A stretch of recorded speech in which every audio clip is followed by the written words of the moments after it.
आज का दिन बहुत ख़ास है हम सभी के लिए, खासकर हमारी धरती के लिए। तो आज आप सभी को विश्व पर्यावरण दिवस की बहुत बहुत शुभकामनाएं। वैसे तो हर दिन ही हमारे लिए पर्यावरण दिवस के रूप में होना चाहिए। प्रकृति के साथ जब हम रहते हैं, जब प्रकृति से इतना कुछ पाते हैं, तो उसका शुक्रिया डेली करना चाहिए और उसके बारे में हमें हर रोज़ कुछ ना कुछ सोचना चाहिए और उस सोच को अपनी लाइफ में जो है इम्प्लीमेंट करना चाहिए, तभी ज़िंदगी और बेहतर होगी। तो प्रकृति के साथ रहते हुए बहुत कुछ सीखने को मिलता है, बहुत कुछ देखने को मिलता है। आज आप सबको एक बहुत अच्छी सी कविता सुना रही हूँ। मेरी लिखी हुई नहीं है, सिर्फ मैं सुना रही हूँ। अच्छी लगी तो मैंने सोचा कि आप लोगों के साथ शेयर करती हूँ। सुबह कुछ टक टक की आवाज़ आ रही थी। दरवाज़ा खोल कर देखा तो कोई दिखाई नहीं दिया। कोई दिखाई नहीं दिया। आवाज़ की दिशा में देखा, खिड़की पर एक पक्षी दिखाई दिया। अपनी चोंच से खिड़की पर उकेड़ रहा था नक्काशी। मैंने पूछा, भाई क्या बात है? बोला, क्या किराए पर मिलेगा कोई पेड़ घोंसला बनाने के लिए? अकेला तो कहीं भी रह लेता, परंतु घर चाहिए चूजों के लिए। तुम्हारे ही बंधुओं ने उजाड़ दिया है पूरा का पूरा जंगल। नहीं छोड़े हैं हमारे लिए कोई बसेरा। बेघर तो कर ही दिया है, दाने पानी के लिए भी तरसा दिया है। पुण्य कमाने के लिए रख देते हैं छत पर थोड़ा सा दाना, थोड़ा पानी, पर सिर ढकने के लिए छत भी तो चाहिए। यह तो कोई सोचता ही नहीं।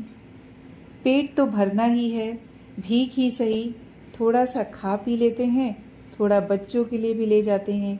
भले ही सर पर छत न हो, पेट में भूख तो लगती है ना। कभी कभी सोचता हूँ आत्मघात कर लूँ, बिजली के तारों पर बैठ जाऊँ या पटक दूँ सिर मोबाइल के ऊंचे टावर पर।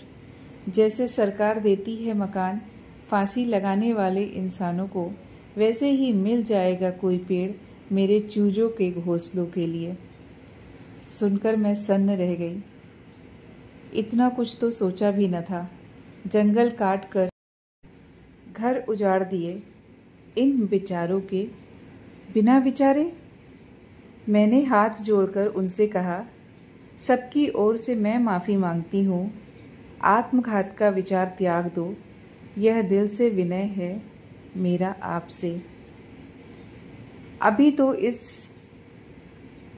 गमले के पौधे पर अपना वन रूम का घर बसा लो।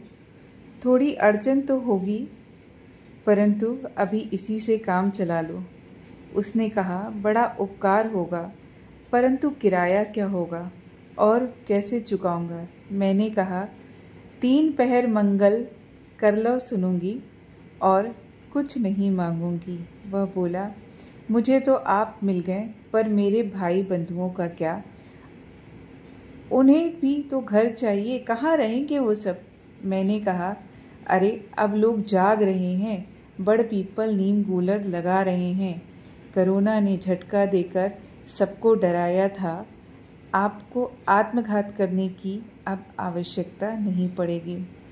सुनकर पक्षी उड़ गया घोंसले का सामान लाने के लिए, और मैंने मोबाइल उठाया आपको ये बताने के लिए। पक्षी की टकटक से मेरे मन के द्वार खुल गए।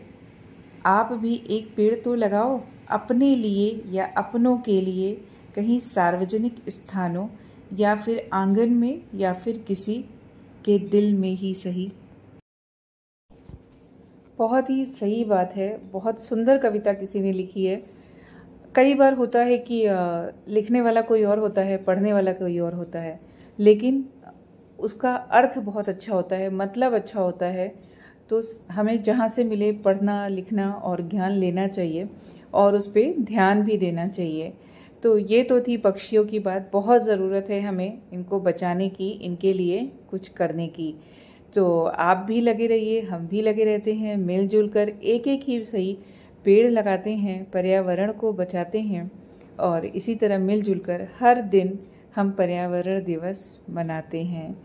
Thanks for watching. Bye bye.